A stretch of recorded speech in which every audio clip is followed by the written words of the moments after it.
солдаты лошадки-автостопщицы выползли на трассу в поисках съестного. Но как-то не густо они вкусняшек настреляли. Посюсюкать да погладить — это пожалуйста. А жратвы ни крошки. Люди, что с них возьмешь?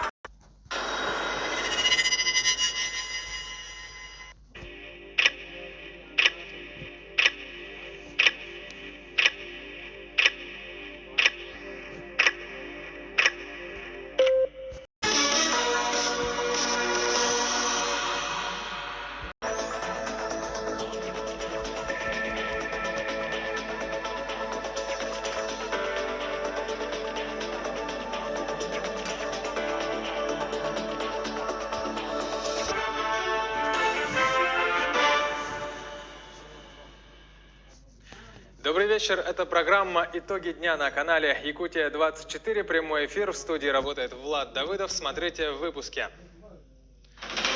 Очередное снятие ограничений в Якутии отменяется. Режим самоизоляции для граждан старше 65 и людей с хроническими заболеваниями при прохождении полного курса вакцинации. Стартует отчет правительства. Премьер-министр и его заместители в течение февраля будут отвечать на вопросы якутян в ходе серии прямых эфиров на НВК «Саха». Автобусные маршруты и остановки. Проблемные вопросы, связанные с этим, обсудили в столичной мэрии.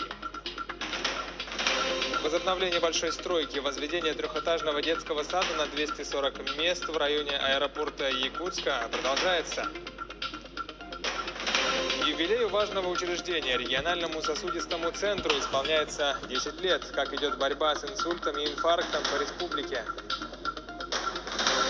Работы по графике и живописи. В галерее в Санкт-Петербурге открыли выставку работ якутского художника Анны Осиповой.